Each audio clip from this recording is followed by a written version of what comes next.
आप सभी का स्वागत है। मैं राजीव सिसवाल। आज हम आए हैं गांव चिड़ी हल्का किलोई जिला रोहतक में और यहाँ के जो भावी सरपंच पद के उम्मीदवार हैं श्री निशु दलाल जी। आइए इनसे बात करते हैं कि इनका राजनीतिक में आने का मुख्य उद्देश्य क्या है, किस एजेंडे को लेके राजनीति में आइए बात करते हैं निशु दलाल जी से। नमस्कार, उज्ज्वल हरियाणा न्यूज़ की तरफ से सभी को। सर, आप किस उद्देश्य को लेकर गांव की राजनीति में आए हैं? राजनीति कोई मेरा घरेलू तात्पर्य नहीं है।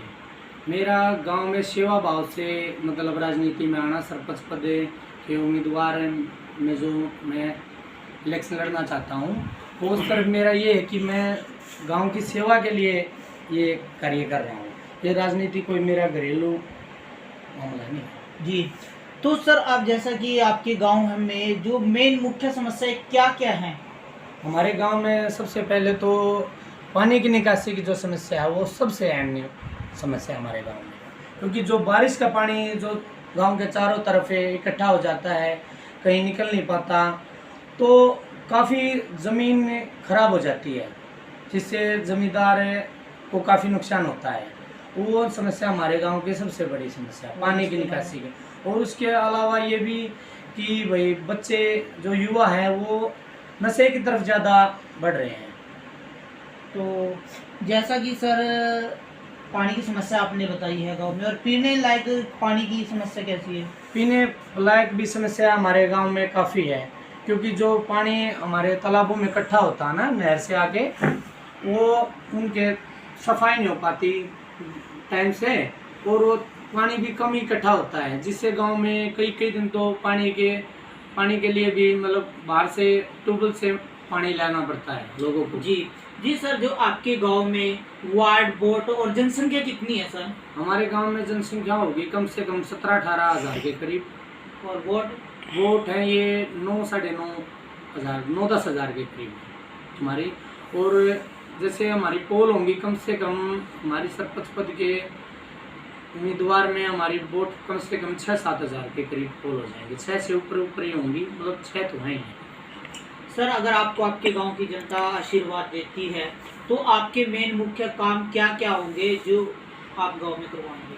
हमारे सबसे पहले तो मैं सभी ग्रामवासियों से ये कहना चाहता हूँ कि मुझे एक मौका दें, और ताकि मैं गांव में मतलब काम जी लगा के कर सकता हूँ। एक तो पानी की समस्या भी हमारे गांव की अहम समस्या है, और दूसरी जो युवा हैं वो नशे की तरफ ज़्यादा बढ़ रहे हैं। और काम तो मैं बहुत ज़्यादा करना चाहता हूँ गांव में।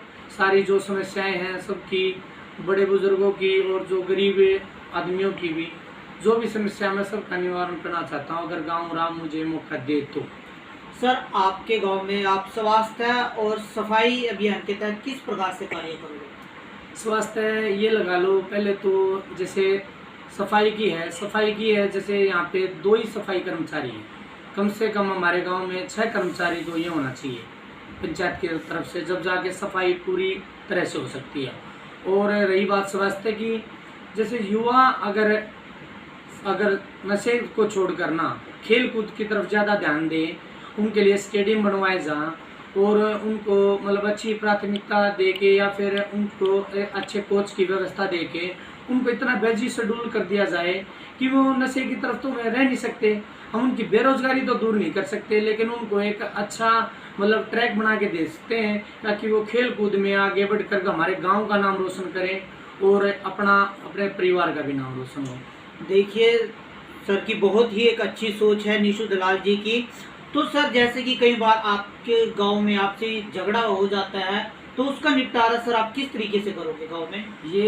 ये भी समस्या हमारे गांव में, क्योंकि ये कई सालों तक थाने तहसील घूमते रहते हैं कोर्ट में, कि माल आने का भी नुकसान होता है, और रंजिशबाजी भी ज़्यादा दिनों तक लंबी चलती है।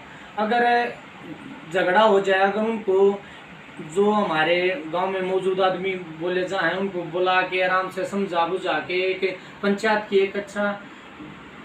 की ओर से अगर उनका निपटारा यहीं पे हो जाए ना, तो न तो उनको थाने तहसील जाने की जरूरत पड़े, और यहीं पे उनका मन मिटाव दूर कराया जा सकता है, जिससे भी ये भी हमारे गांव की एक अहम समस्या है, जिससे बहुत नुकसान होता है और रंजिशें भी काफ़ी लंबी चलती हैं।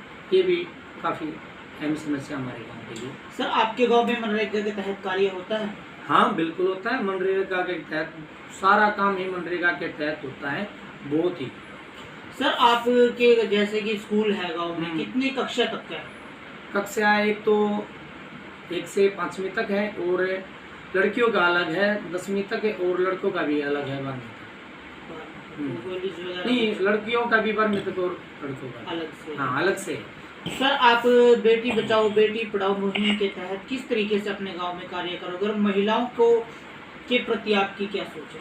महिलाओं के जो भी सरकार हमें मुहिम देगी ना, वो हमें महिलाओं तक उनको जागरूक करके उनको मतलब हम उनको जो अधिकार हैं उनके उन पे प्रेरित करेंगे। और लड़कियों का जो खासकर ये है कि भाई लड़कियों को यहाँ पे ना मतलब गांव में अजीब ये माना जाता है कि भाई लड़कों के बराबर नहीं है। अगर उनको मतलब अच्छे से घर परिवार को समझाया जाए तो लड़कियां भी काफ़ी अच्छे मतलब मेडल भी ला सकती हैं, गांव का नाम रोशन भी कर सकते हैं, या तो वो पढ़ कर या फिर वो खेल कूद से। अगर उनको भी हम मतलब अच्छे से एक ट्रैक बना के दें तो वो भी काफ़ी हमारे लिए फ़ायदेमंद होगा। देखिए निशु दलाल सर की बहुत ही अच्छी सोच है, और हम भी गांव से यही अपील करते हैं कि अब की बार निशु दलाल जी का साथ दे, इनको भावी सरपंच के रूप में चुना जाए। तो सर आप हमारे न्यूज़ चैनल के माध्यम से अपने गांव की जनता से क्या अपील करोगे? मैं भी हमारे गांव की मतलब जनसंख्या से यही अपील करना चाहता हूँ, प्लीज़ एक बार हाथ जोड़कर मैं आपसे एक मौका मांग रहा हूँ, प्लीज़ एक बार अपना आशीर्वाद मेरे सर पे रखें और मुझे एक बार मौका दें। मैं आपको निराश नहीं होने दूंगा, मैं आपसे रिक्वेस्ट कर रहा हूँ, प्लीज़ प्लीज़। कोरोना महामारी, मैं अपने गांव को एक संदेश और देना चाहता हूँ। जो ये कोरोना महामारी बहुत ज़्यादा फैली हुई है, ये अपने अंतिम चरण में है।